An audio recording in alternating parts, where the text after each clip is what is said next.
Her wealthy first love suddenly came back. The moment I saw him, I was speechless. His face looked 70% like mine. At the class reunion, he walked straight toward me.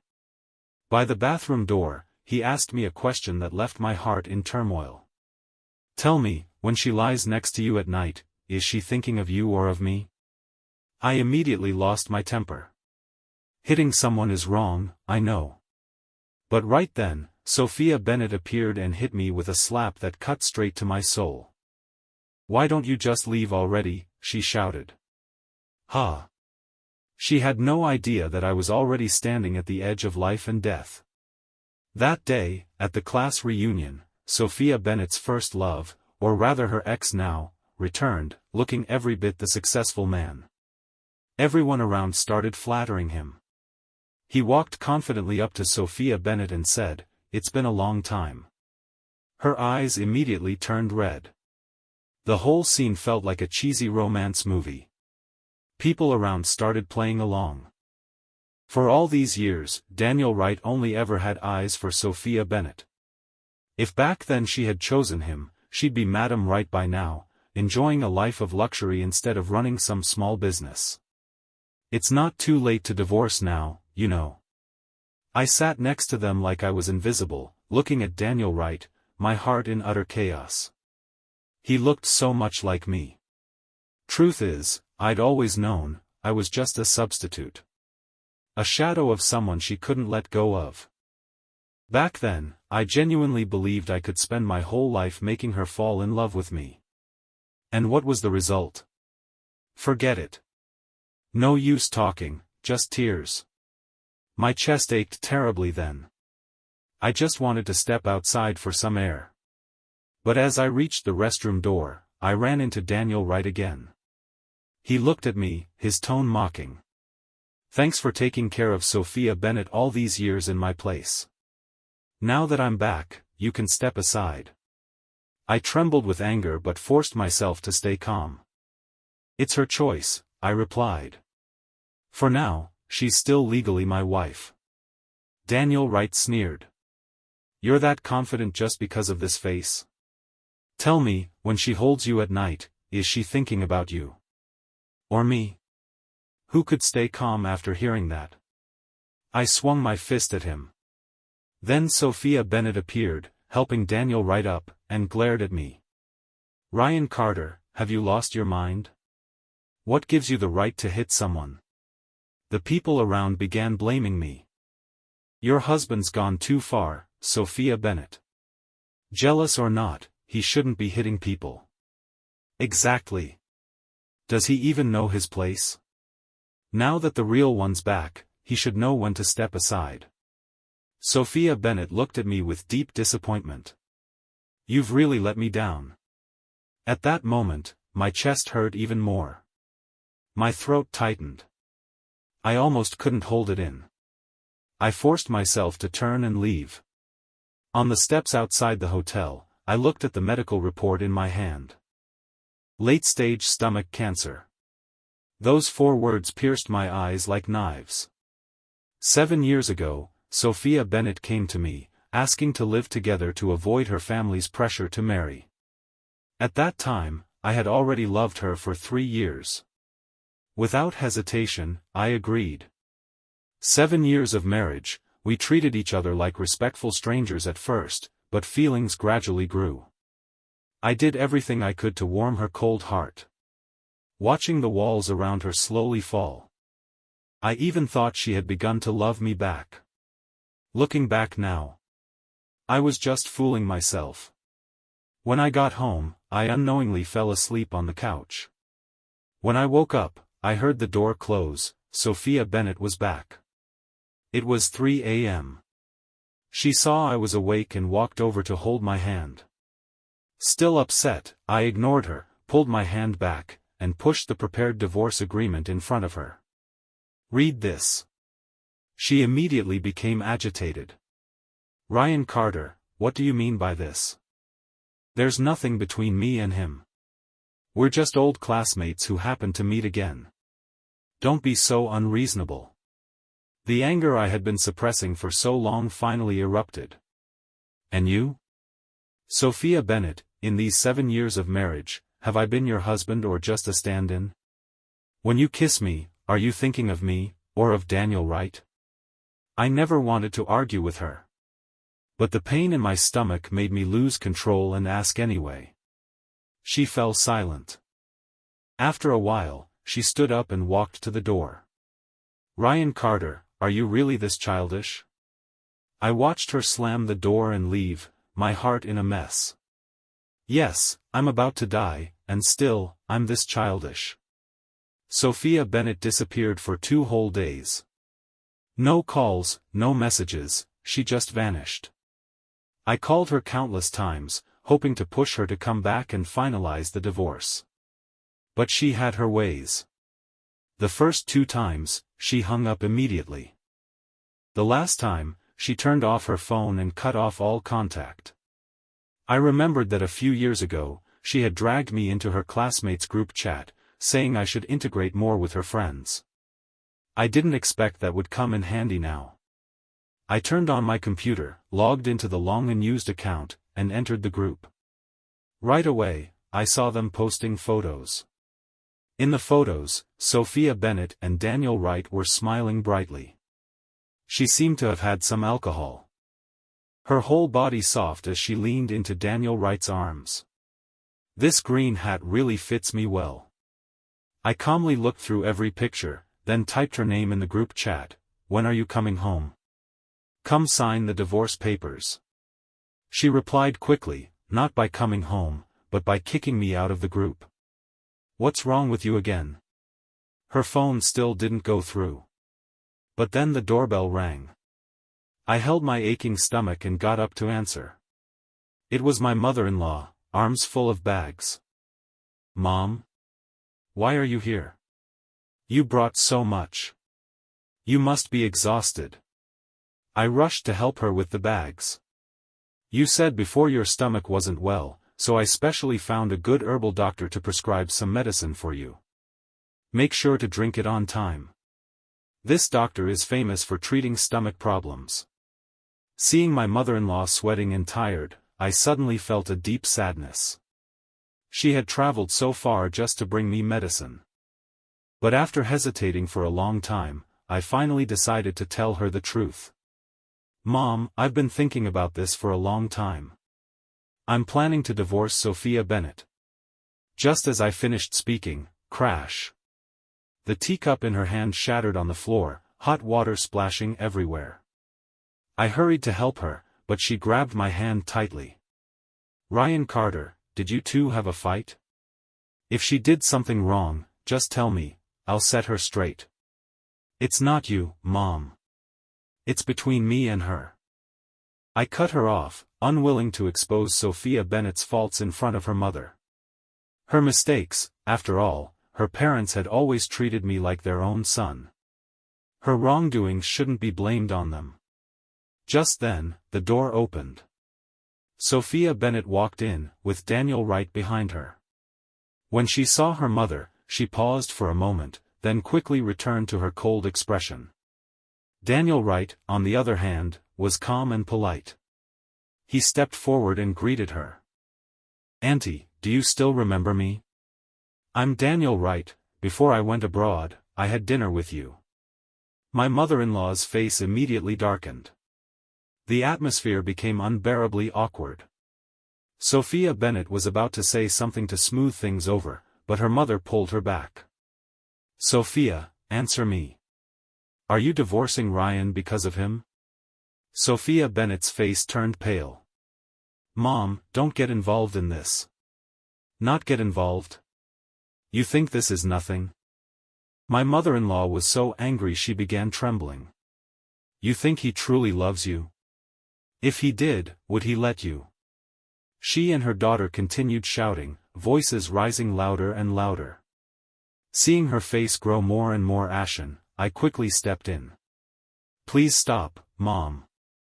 You're not well. Before I could finish, she suddenly clutched her chest and collapsed. We rushed her to the hospital. Thankfully, it wasn't too serious, just a recurring heart condition. In the hospital room, Sophia Bennett, and I sat at her bedside. Mom held my hand tightly, tears streaming down her face. Ryan, Sophia is just confused.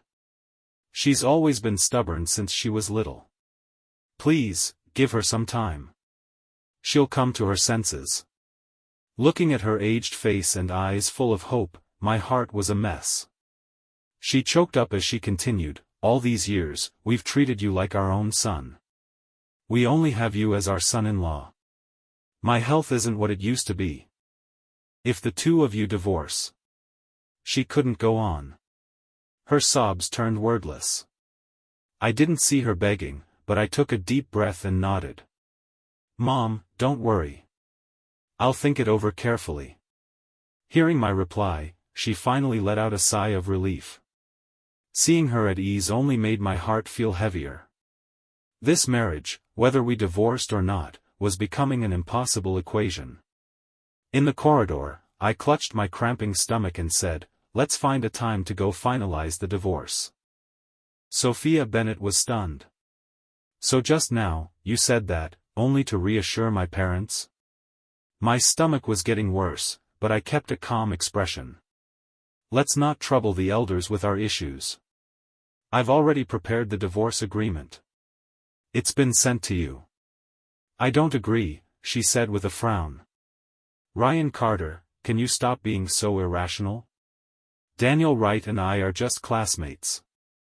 He just got back from overseas, so friends arranged a meetup. That's all. Besides, we were just living together to get through things at the start. Whether Daniel Wright returned or not, what does that have to do with our marriage? Hearing her words, I couldn't help but laugh bitterly. Just as I was about to respond, I noticed her expression shift. She turned around. Daniel Wright had entered, carrying fruit. Just moments ago, she insisted she wouldn't agree to a divorce. Now, faced with Daniel Wright, she went completely silent. The pain in my stomach twisted violently. I couldn't take much more of this. I had no strength left to argue. I glanced at Sophia Bennett. I've already sent you the divorce papers.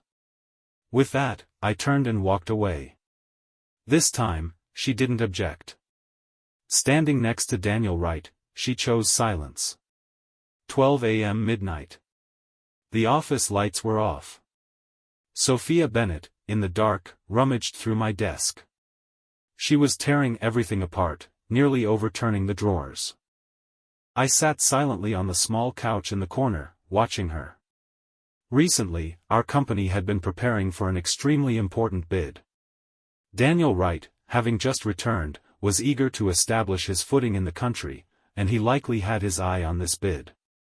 Sophia Bennett had clearly come to steal the bidding documents for him.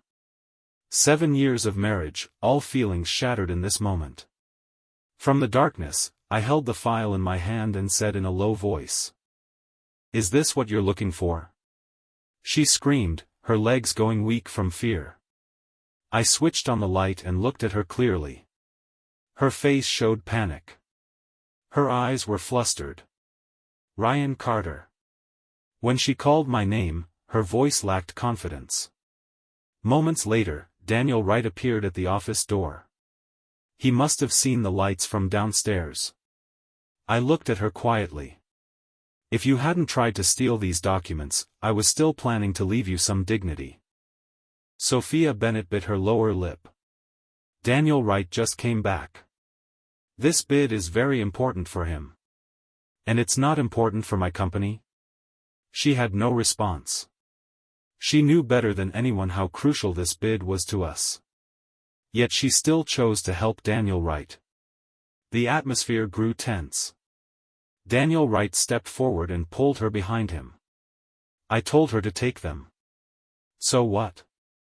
This company is half hers too. Isn't she allowed to take something?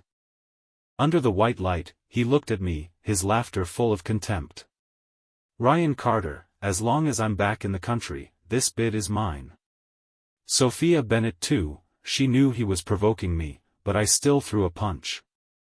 You bastard! I lunged at Daniel Wright, and we started fighting. Sophia Bennett screamed, running over to stop us. "Ryan Carter, stop it, will you?" In the chaos, she suddenly slapped me. It didn't hurt, but the sound was loud and sharp. Sophia Bennett stared at me in shock, her hand still frozen in midair, trembling. I didn't mean to." A sharp pain tore through my stomach. I suddenly felt a kind of exhaustion I had never known. I forced myself to pick up the bid documents from the floor. When I stood up, I began coughing violently.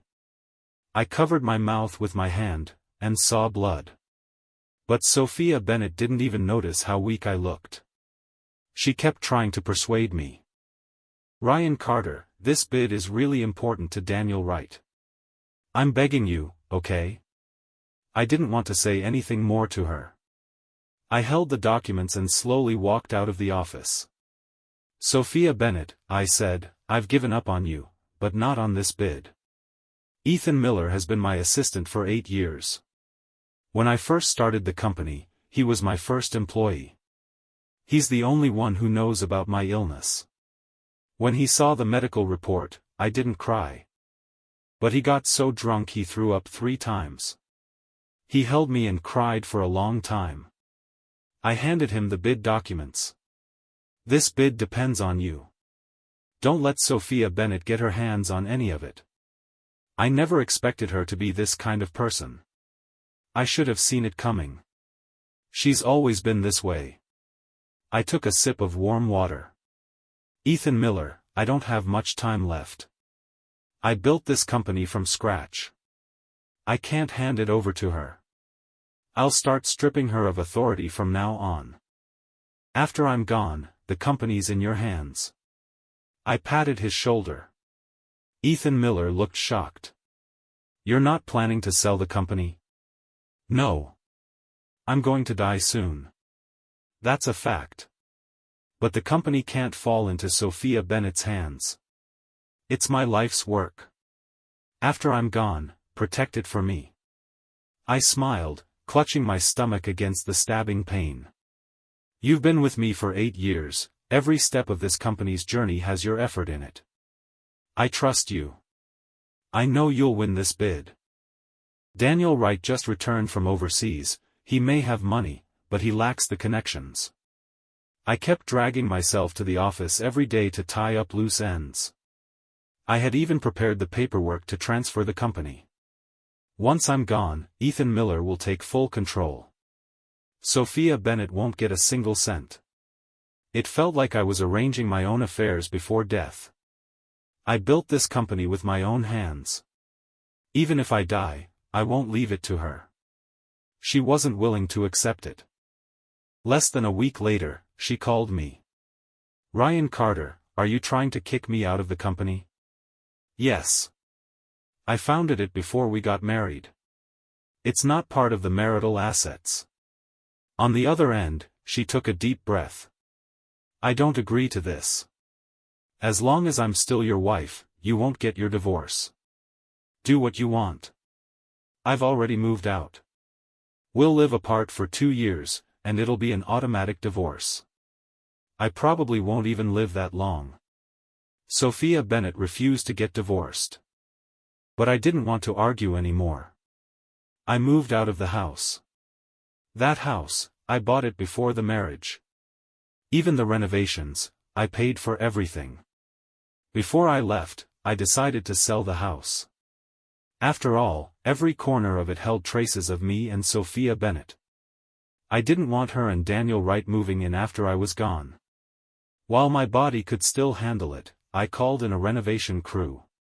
"Thanks for your hard work, everyone. Smash all the furniture in this house for me." One of the workers, cigarette in hand, asked me in a rural accent, "Boss, the furniture's still in great condition, why destroy it all?" I smiled, handed him a cigarette, took a long drag, and felt a dull ache in my chest. I don't want to keep anything anymore. The workers didn't ask further and got right to work. I stood at the door with a mask on, watching the dust swirl through the air. It felt like all our memories were being shattered too. Maybe that was for the best. no need to ever look back. Once the house was stripped down to bare walls, I sold it at a low price and stayed in a hotel for a few days. Eventually, I couldn't hold on any longer and had to be hospitalized. During this time, Ethan Miller visited me often. He quickly replaced my hot water bottle and sat in the chair by my bed. "You know what?" he said. "Everyone in the company's talking about how Sophia Bennett stole the bid documents." I glanced at him, and he quickly raised his hands. It wasn't me who said anything. The security guard saw it on the surveillance cameras. Then he muttered under his breath, "Serves her right." That weekend, Ethan Miller came again, bringing handmade noodles his mother had prepared. They were chewy and fresh, but I couldn't even eat a single strand. "Her people in the company? I've reassigned them to different departments. None of them have any real power now. All her subordinates are ours." I smiled, though the dull ache in my stomach grew worse. "Oh right," he said, remembering something, grinning. "Yesterday, Sophia Bennett secretly met with the project manager. Guess what she tried to do? She wanted to bypass you and secretly arrange a low-price collaboration with Daniel Wright's company. But she was flat-out rejected." They argued loudly outside the company building. Everyone gathered by the windows to watch. You could hear Daniel Wright yelling, demanding that she find a way to get the company to agree to the deal. They were fighting like crazy. "Serves her right for being blind, ditching a good man like you for that sea turtle loser." His sea turtle remark made me laugh, which triggered a wave of searing pain from my wounds. The days in the hospital were dreadfully boring, and the medication tasted vile. Thankfully, I had a bit of daily joy thanks to Liam Parker, my ward mate. His name sounded grand, but he was delicate-looking. With a sharp wit. He was 2 years younger than me, also in the late stage of stomach cancer. It had already metastasized. He told stories, to me, to the doctors doing rounds, to the nurses injecting medicine, even to the cleaning lady sweeping the floor. I never saw any family visiting him. No one visited me either. 7 years ago, I moved to Sophia Bennett City, leaving friends thousands of kilometers behind. For those 7 years, my world was just work and her.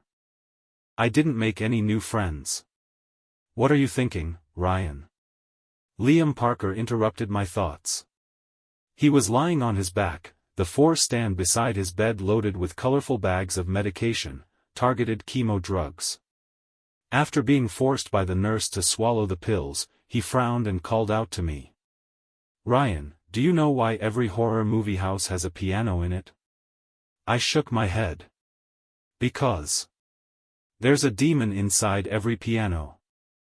His off-key singing filled the hospital room, and I couldn't help but laugh. When the first snow fell, Ethan Miller came again. "Hey, it's snowing. My mom knitted 2 scarves, one's for you." He wrapped the scarf around my neck. It was warm. After filling the thermos with hot water, he looked at me. "Hey, yesterday, Sophia Bennett came looking for me. Middle of the night, sobbing, asking for your contact info. I didn't give it to her. I felt a bit better that day. What does she want with me? Heartbroken already?" Ethan Miller chuckled.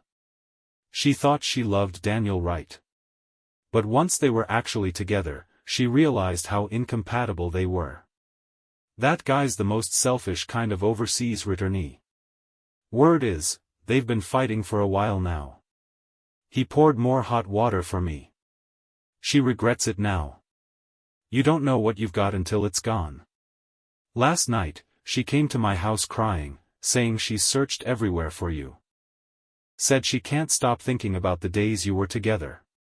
I wanted to respond, but I stayed silent. All those painful memories from the past, I had already erased them long ago. When I didn't respond, Ethan Miller, always perceptive, changed the topic.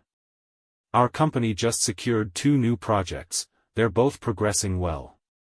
As for Sophia Bennett, don't worry. Whether or not there's a divorce, she won't get a single cent from the company. Good. Thank you. Ethan Miller fell silent for a moment, then pulled a folder from his bag.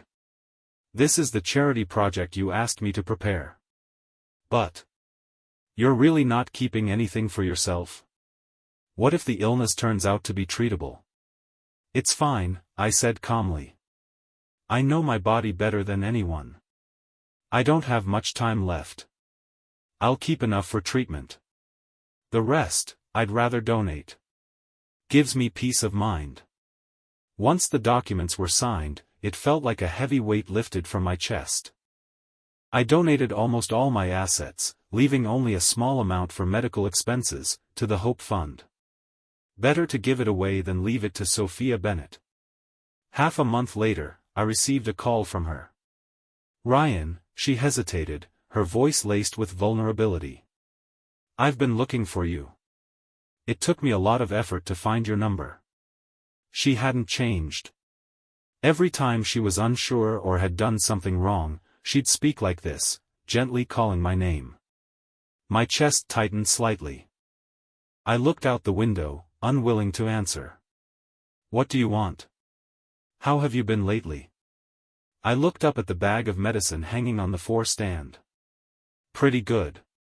Just as I was losing patience and about to hang up, she suddenly asked, I just wanted to ask, how do you make that chicken soup you used to cook for me? I was silent. There are dozens of restaurants out there. But she, someone I spoiled for 7 years, never once set foot in a kitchen. I chuckled bitterly. I didn't respond. She hung up on her own. When I turned around, Liam Parker was already craning his neck, eavesdropping. Your ex-wife? You're divorced, huh? We usually talked about everything, but rarely touched on personal matters.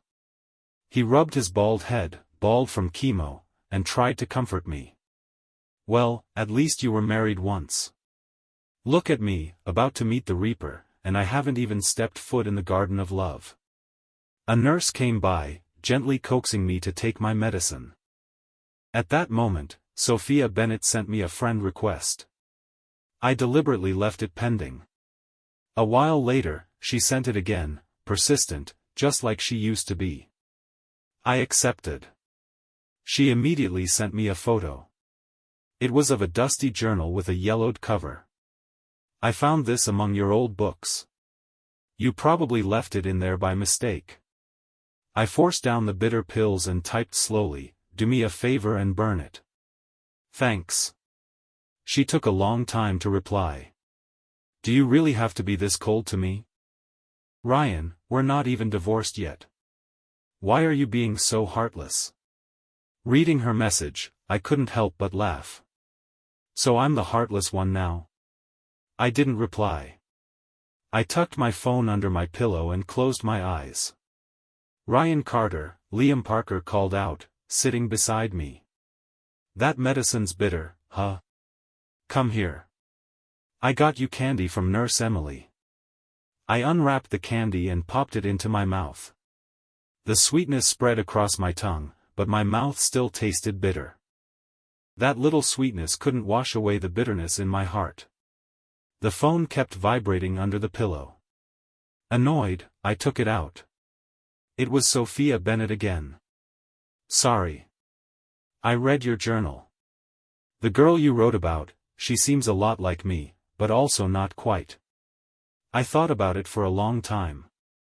I want to ask, back then, you already knew about Daniel Wright, yet you still married me. Was I just a stand-in? Her question was absurd. I didn't even feel like replying. The girl in the journal was her. I was young then, didn't understand love. I filled pages and pages but never had the courage to write her name. And I had no intention of telling her any of that. Liam Parker's condition had improved lately. Mine, on the other hand, was getting worse. Winter was coming. The wind slipped through the cracks in the windows. Somehow, I had a feeling I wouldn't survive this winter. But strangely, I wasn't afraid. After the 4th round of treatment, I unexpectedly fell into a coma. I couldn't open my eyes, but my mind was still awake. I vaguely heard voices, nurses and doctors speaking urgently. My phone ringing. Someone shouting. It was Liam Parker. Is this Ryan Carter's ex-wife? Get to the hospital right now. He doesn't have much time left. A moment later, Sophia Bennett's shrill voice rang out. Can he stop being so childish? Stirring up trouble and then acting all pitiful. Why doesn't he just die already? Am I really going to die? Finally, I'd be free. My consciousness was beginning to fade, but I woke up again, still in the hospital room. Everything was white, white ceiling, white walls, white blanket, and the pale face of Sophia Bennett. Sophia Bennett? I frowned. Upon closer look, it really was her. She was sitting on the chair by my bed, holding my hand tightly. Her eyes were swollen like walnuts. Ryan Carter, I thought you were faking it to pressure me into a divorce. Why didn't you tell me you were this sick? I slowly pulled my hand away, face expressionless. It hurts so bad. If I'd known it would be like this, I'd rather have died earlier. Sophia Bennett sat at the edge of the bed, sobbing. I couldn't make out a word she was saying. I only felt like my stomach was being stirred with a knife, agonizing, worse than death. Ryan Carter, you liar. Didn't you say we'd divorce after living separately for 2 years? It's only been a few months. She held my hand tightly, smearing it with tears and snot. Disgusting. I wanted to push her away, but found I didn't have the strength. Then I heard footsteps in the hospital room. I struggled to lift my head and saw Daniel Wright entering. He walked behind Sophia Bennett and patted her shoulder. Sophia, let's go. I'm not going. Sophia Bennett practically buried her face in my arm. I want to stay here with him, she sobbed. Ryan Carter's dying. How can I leave him alone now? The stabbing pain in my stomach spread through my entire body. Honestly, I just wanted to say, could you please just leave me in peace? Daniel Wright's face darkened. Sophia, you've dragged this out long enough. I gave you time, but what now? He's still not dead? Are you going to stay in this lousy hospital with him forever? She screamed back, eyes red, I'll stay with him to the end. I won't divorce even if I die. Daniel Wright was furious, repeating, fine, 3 times. Sophia, open your eyes. He's just a dying substitute. What's he worth to you? Before he could finish, Sophia Bennett slapped him hard across the face. The sound echoed, and her body trembled. Get out, she yelled. The two of them were officially done. Daniel Wright slammed the door as he left. The disease had reached its final stage.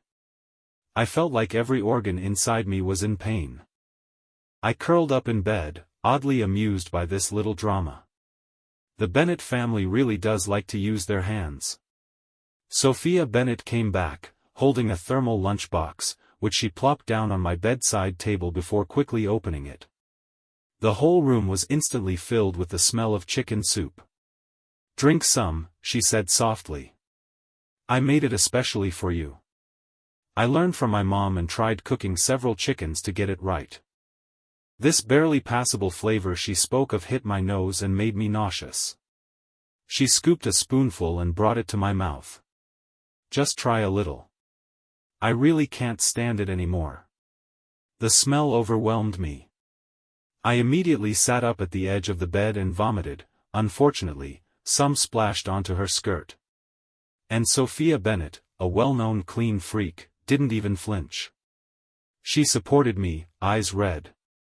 Ryan, what's wrong? There's blood.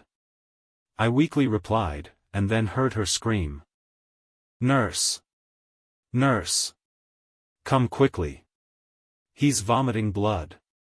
Was that really necessary? It wasn't the first time I'd thrown up. Nurse Emily rushed in to check on me while comforting Sophia Bennett. It's okay, there's just a bit of blood in the vomit. Let him rest for a while." As she left, she noticed the bowl of chicken soup on the nightstand and frowned. "This kind of oily soup, don't give it to him again." Sophia Bennett bit her lip. "Okay." After Nurse Emily left, Sophia Bennett sat by the bed and gently adjusted the blanket for me. I hadn't looked in a mirror in a long time. But at that moment, in her eyes, I saw my reflection, bald, just like Liam Parker, thin as a stick, my face yellow like wax paper. Hideous. Sophia Bennett reached out and tried to hold my hand. "Ryan, I broke up with Daniel Wright. For real." Then she started crying again. "I didn't want to get a divorce because I was afraid I'd regret it. I know I shouldn't have dragged things out between the two of you. I wanted to make up for the regrets of youth, but I also couldn't let go of how good you were to me. My mom was right, I really do regret it now. Actually, the other day when I asked you how to make chicken soup, it wasn't for Daniel Wright. I just really wanted to hear your voice, so I asked on purpose. And that diary entry. Ryan, is the girl in your journal me?" I closed my eyes. The pain in my body pulled tight on every nerve, making me speechless. From the bed next to me, Liam Parker spoke up. "Ex-sister-in-law, can't you see how much pain Ryan Carter is in? Let him go already. It's me. I'm the person in his journal, all right? Winter is almost over, and so is my life." I could feel myself getting weaker by the day, but before I died, there was still one thing I needed to do. I asked Ethan Miller to draft a divorce agreement. Once it was printed, he brought it to the hospital. Sophia Bennett had fallen asleep by my bedside. I nudged her awake.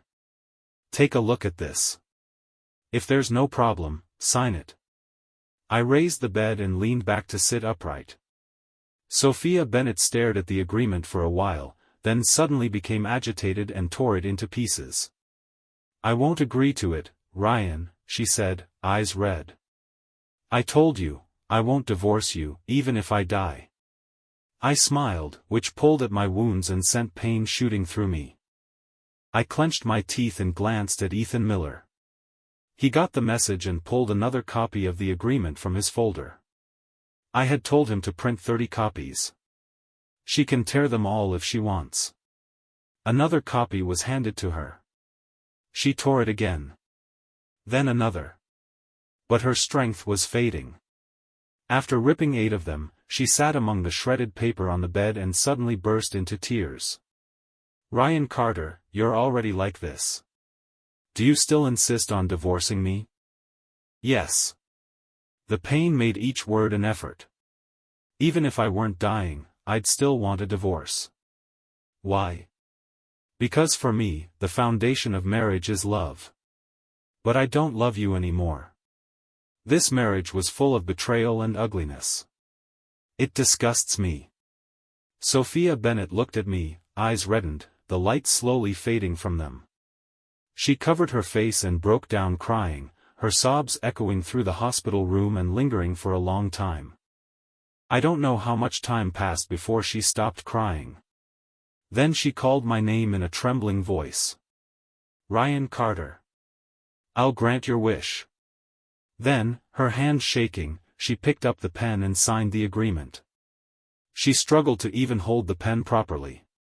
As I held the signed agreement, I finally exhaled in relief.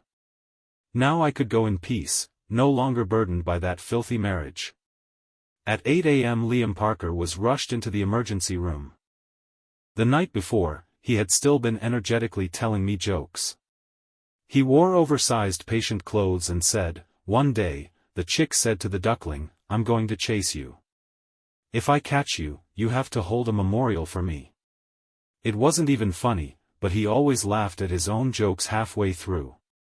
Then he asked, "Ryan Carter, do you think, when 2 lonely people like us die, anyone will hold a funeral for us?"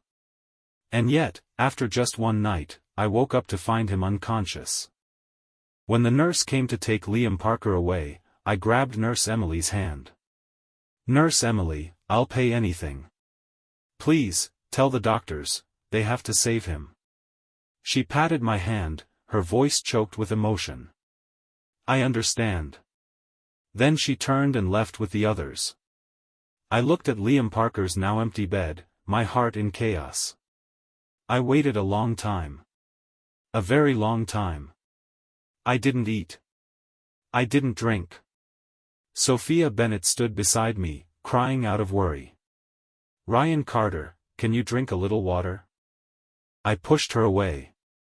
Out of the corner of my eye, I saw Nurse Emily walking in from the doorway, and my heart leapt with hope. Where's Liam? He's okay now, right? He'll be back soon, won't he? Nurse Emily said nothing. Her eyes were red, like she'd just cried.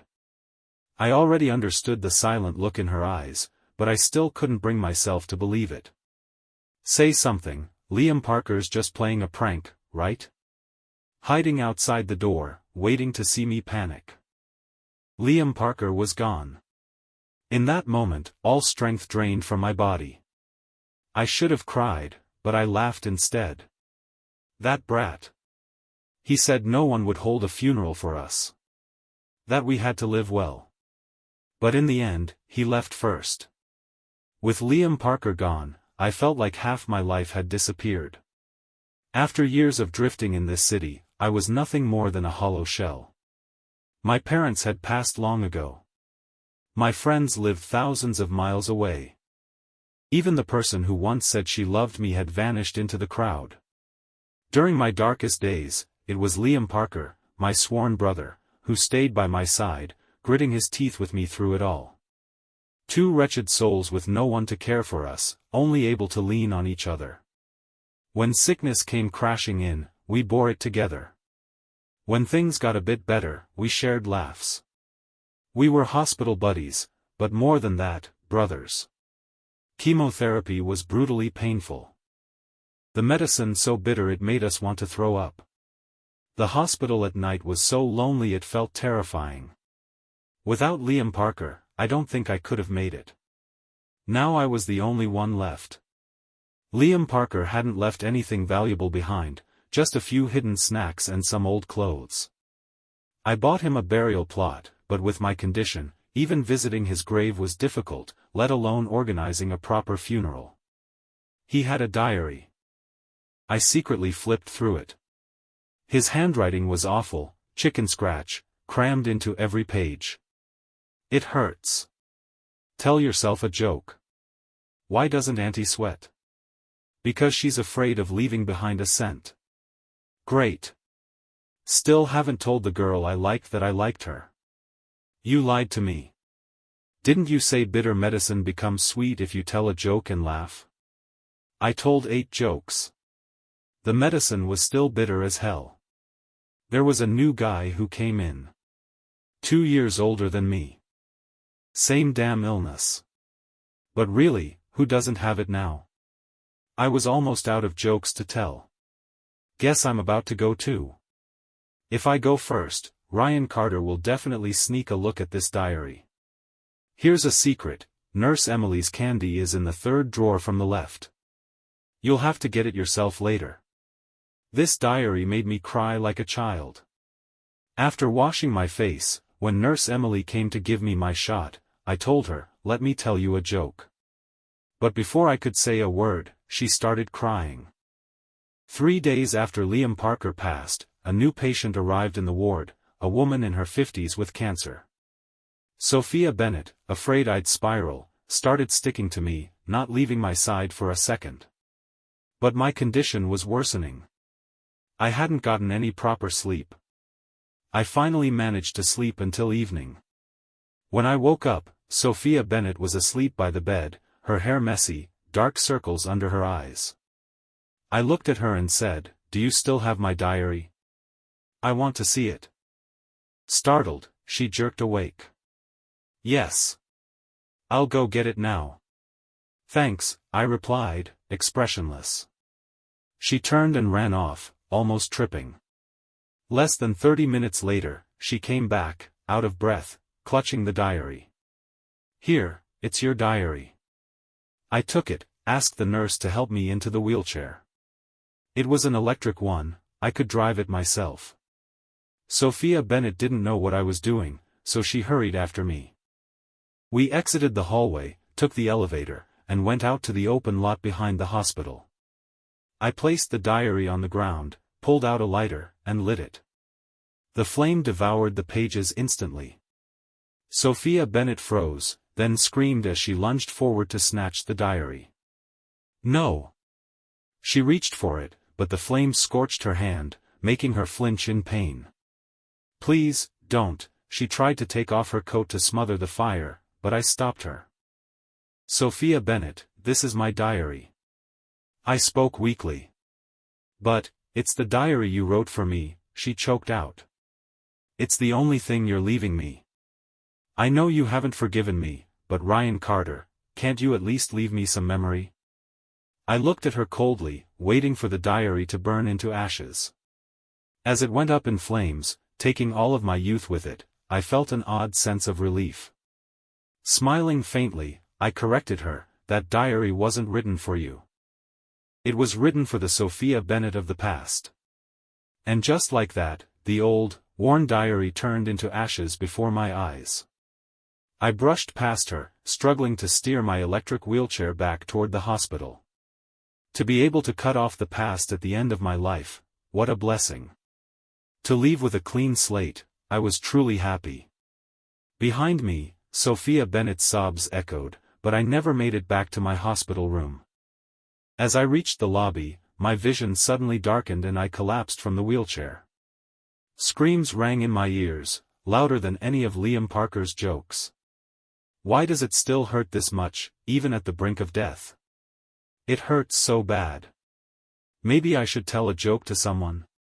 Was it the chick chasing the duckling, or the duckling chasing the chick? Whichever one it was, they both ran.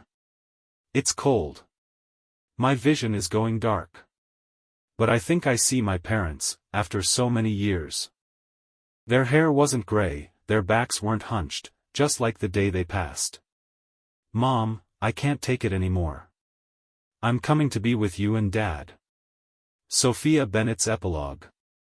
The first time I met Ryan Carter, I was deeply drawn to his face. It looked so much like Daniel Wright's, almost 70% alike. Even though I knew it was immoral to use someone as a stand-in, I missed Daniel Wright too much. I couldn't help but approach Ryan Carter.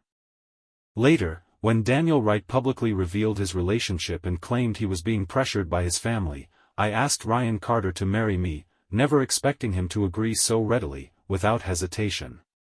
Looking back, I realize how foolish I was.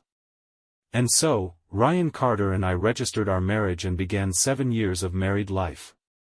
He treated me better than words can describe, indulging me, comforting me, always putting me first. In those 7 years of marriage, I never had to do any housework. He gave me everything he had, and even the things I didn't have, he fought to get for me. Slowly, I fell completely for this man, forgetting that I had married him because of his face. But the people inside a story are always the last to understand it. It wasn't until I left him for Daniel Wright that I realized I had long since let go of Daniel Wright. What I couldn't let go of was the trauma of being abandoned back then. But by then, it was too late. I sold the house we used to live in. I heard that before the sale, he smashed everything in it, destroying all traces of our past. When I saw him again in the hospital, he was so thin he barely looked human, as if a gust of wind could blow him away. It broke my heart. But he wouldn't even look at me.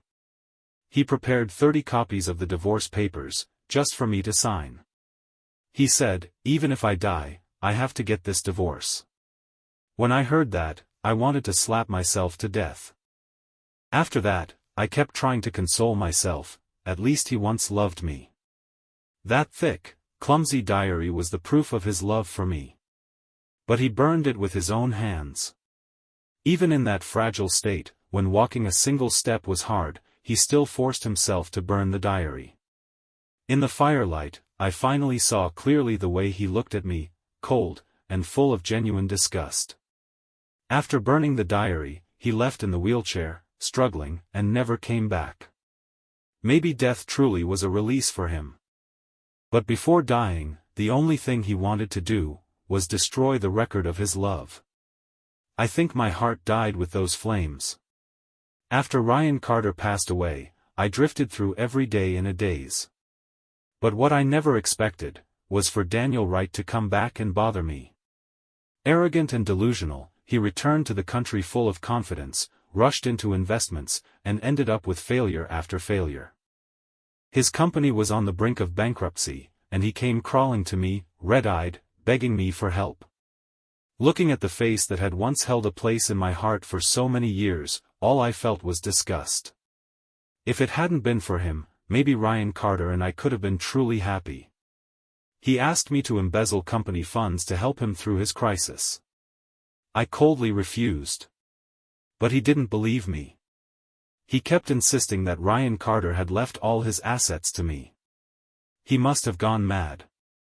Before he died, Ryan Carter arranged everything: property, savings, the company. He left nothing to me. Even the diary he once wrote for me, he burned it himself. How could he possibly leave me anything else? Daniel Wright forced me into his car, trying to take me to the company. In the struggle, he ran a red light and crashed straight into an oncoming truck. When I woke up, I was lying in a hospital bed. I had lost all feeling in my legs. I couldn't even feel when I had to use the bathroom. My mother said, in that accident, Daniel Wright died on the spot. You survived, but you might never walk again. When I heard that, I was silent for a long time. Then I cried, and laughed. Ryan Carter's face kept flashing through my mind. My mother sobbed uncontrollably beside me. She said this was karma.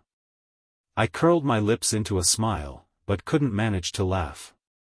Yes. This was karma. That's why I ended up like this: no home, no company, no savings, and no Ryan Carter. I kept a small photo of Ryan Carter, 2 inches wide. Every night, I placed it under my pillow before going to sleep. But he never appeared in my dreams. Not even once. Even in my dreams, he didn't want to see me. Through countless nights of regret, I woke up crying from my sleep. And finally accepted the truth: Ryan Carter, he truly didn't love me anymore. If you're enjoying the story, don't forget to like and subscribe. It really helps the channel and keeps more videos coming your way. Thank you for listening.